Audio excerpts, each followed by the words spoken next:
Ellie did exactly what she needed to do. David is nasty. David is nasty. Or was. He was, girl, because now you dead, girl. Okay, so I'm going to pick it up near the end and we can start the discussion because I know a whole lot was going on before this part. I know that Ellie was sewing Joel up and I was like, damn, she's really doing the damn thing. She's like, bitch, I'm saving my friend. Ellie was sewing Joel up.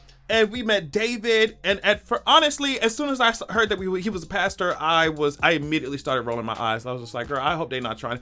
Now, keep in mind, I think I have to preface this all the time, just in case there are new people watching. I have not played the games in full yet, and I know I keep saying that I'm going to, but just whatever. I did not know who this character was. I did not know who David was. But as soon as I saw he was a pastor, I was just like, girl, you a pastor after the apocalypse or during the apocalypse?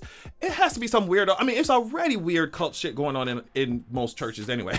That's what religion is anyway, but we're not gonna get into it because y'all already know how I feel. So I was just like, the nature of churches and religion and all that shit was cultish before an apocalypse. It was already entire organizations of cults before the apocalypse. It's just that a large amount of people participate in these religions, so a lot of people don't consider them to be cults. But I'm just like, girl, if you look at the shit that they doing, just because millions and millions of people are a part of your practice or religion doesn't make it any less cultish. So that's my mind frame, right? Going into this, I'm just like, religions were already cultish before the apocalypse happened, right? So I can only imagine how cultish it's going to be after. And even when David was talking to Ellie when they first met and she first, when she shot that deer and all that stuff, I was just like, the way that this man is talking and what he's saying. And as soon as David slapped that girl they eating all type of motherfucking human remains. But as soon as David slapped that girl in the middle of the fucking dining hall where the fuck they was at, and I was like, yep, there it is.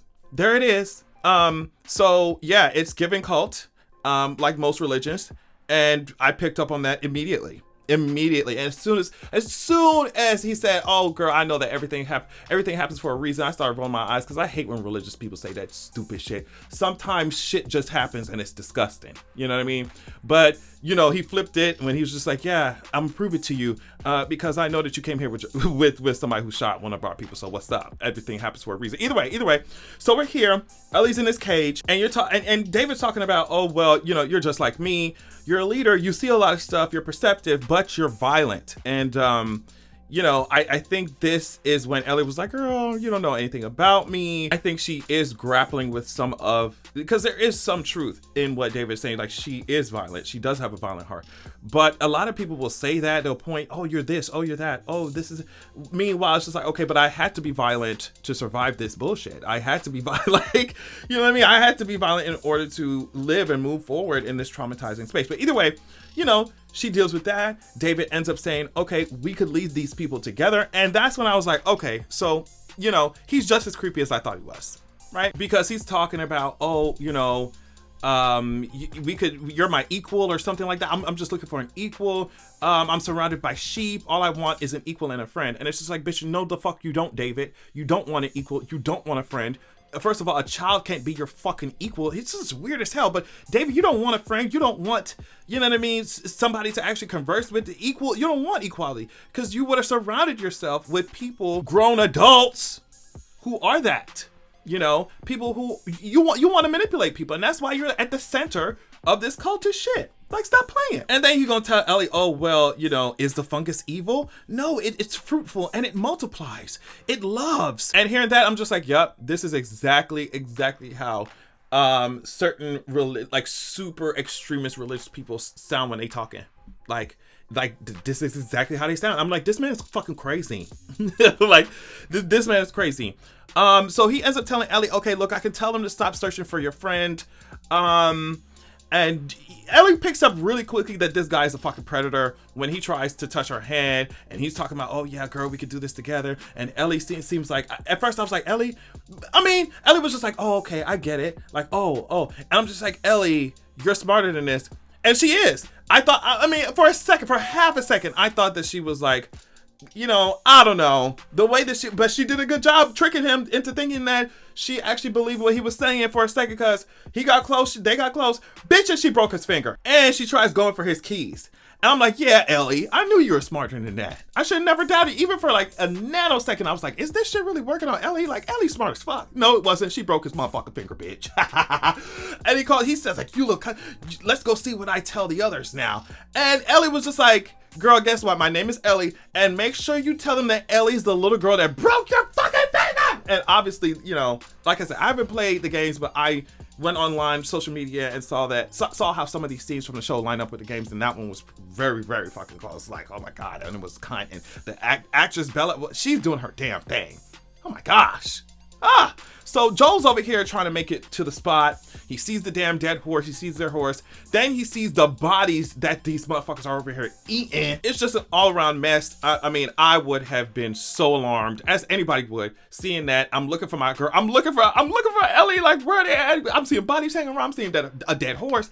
Like, I would be like, oh my god, is she even alive still? Like, I know that motherfucker told me. I love to see when Joel was torturing them bitches, trying to get to them to tell him where Ellie was, and he was just like, girl, one more stupid ass word out of your dumb ass, I'm gonna pop that kneecap off. Bitch, I got my life. Anyway, so from all of that, you're expecting, the audience is expecting, at least I was expecting, for Joel to just, go down this warpath and just come in guns blazing and take care of business and save Ellie. I love how it ended up happening, because it didn't happen like that, right? I love how it ended up happening. Either way, so they come in and try to chop Ellie up. They were gonna chop my good sis up like cilantro, like celery. I mean, I was like, yo, and the acting in this scene, I mean, the acting in this entire show, but especially this episode, I mean, every episode, but this episode really just, it was so traumatic, and I loved to see how convincing all these actors were. God damn, I'll be forgetting I'm watching, it's fake.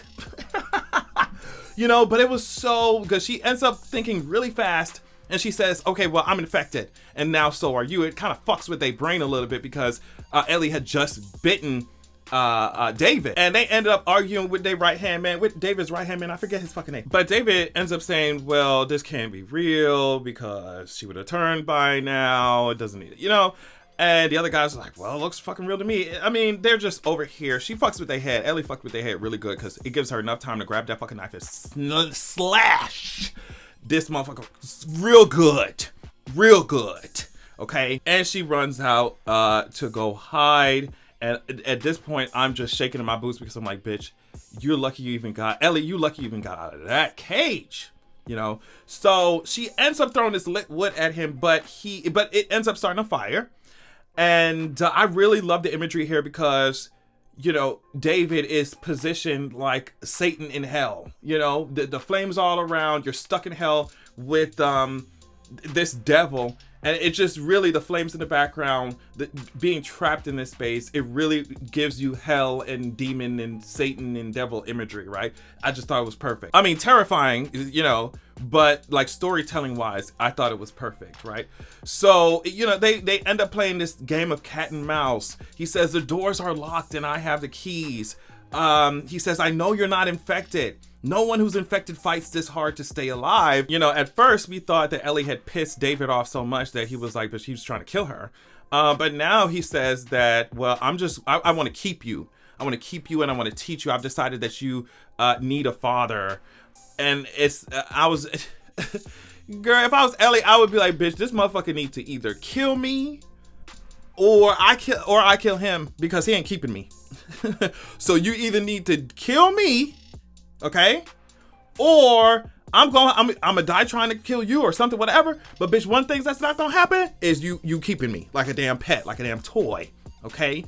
But she comes out of nowhere and stabs him, and it's definitely what he deserves. He definitely deserves even more, because he got his dumb ass, his grown ass on top of her, and obviously is trying to assault her, obviously. And then he says, which was honestly one of the creepiest moments of the entire show, honestly one of the creepiest sentences I've just heard ever, and just the way he delivered it, and how terrible all the situation that Ellie was in. It was just terrible to hear him say, I thought you already knew, the fighting is the part that I like the most. I was like, oh, this is so disgusting. just so disgusting. You see Ellie fucking screaming. She's like, bitch, what the fuck's going on? Like, I was like, oh my God, almost watching the TV through my fingers because I was like covering my eyes. Like, bitch, I was like, my girl Ellie is in fucking trouble. So at this moment, I'm thinking, okay, like I mentioned before, I'm thinking, okay, any day, any second now, Joel's gonna come through the door, busting through the door and save Ellie ass. Like, you know, and that's it. That's what I thought. Bitch, because I thought she was not going to be able to reach that knife, but she did. She reached that knife, and, you know, she slashes the fuck out of David's ass. She just kept going and screaming. Yeah, girl, I was like, and stab him again. When she was done, I was like, stab him again. Slash his ass again, bitch. I was like, matter of fact, I wish that we could switch. We could have a real quick crossover real quick. Snatch up, because this is on HBO. Snatch up Melisandre from Game of Thrones. Let Ellie talk to her so that Melisandre can raise David ass back up from the dead, because she just killed him, so that Ellie could kill his ass again. Kill him again. Get him again, Ellie. Get him again. I mean, how much trauma can one little girl take? How much trauma can one little girl take?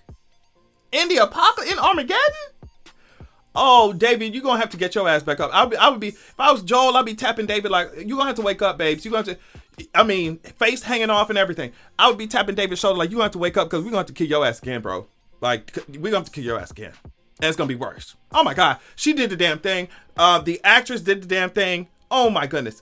So, you know, she's leaving, she exits the building, and Joel ends up coming from behind her and grabbing her. And of course, after having gone through all of that, Ellie's like, what the fuck? What the fuck? Someone else is grabbing on me, bro. Like, I just fought for my life. But she ends up seeing that it's just Joel.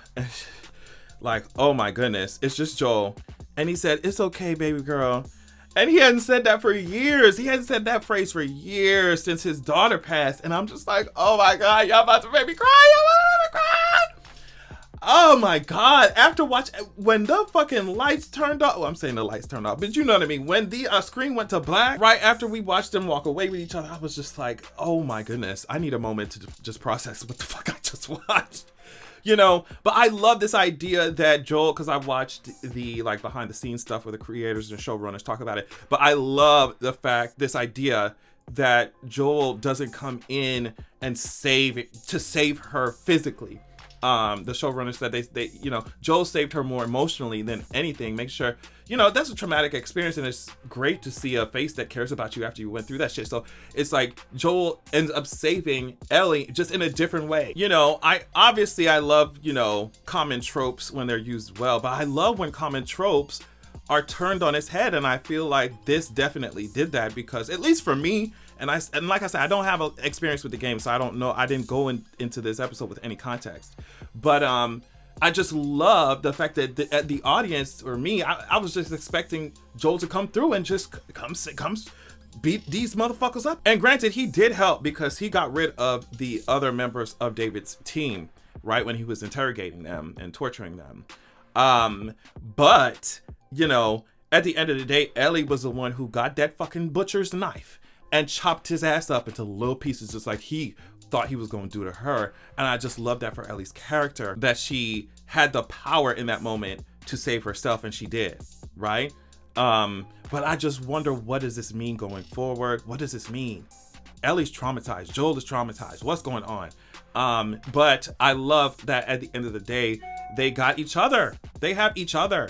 You know, as difficult as life gets, as terrible as it will be, no doubt, for them in the future, they still have each other to depend on. And I think that is such an important thing, not only in this show, but in life. Like, you know, I think that's part of the reason why it's so important for Joel and Ellie to have some kind of connection, some kind of human connection with each other or other human beings, because that's the only thing, whether you're in the Armageddon with, you know, zombies walking around, or whether you're just trying to pay your damn bills this month. Like, you know, the human element, the human connection, our connection to each other, our willingness to be there for each other, save each other, help each other out, is the thing that will save us, that hope, right? So yeah, I mean, I absolutely love this episode, and I'm sure you could tell.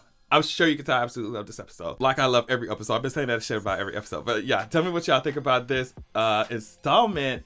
Love y'all so much, and I'll check y'all later.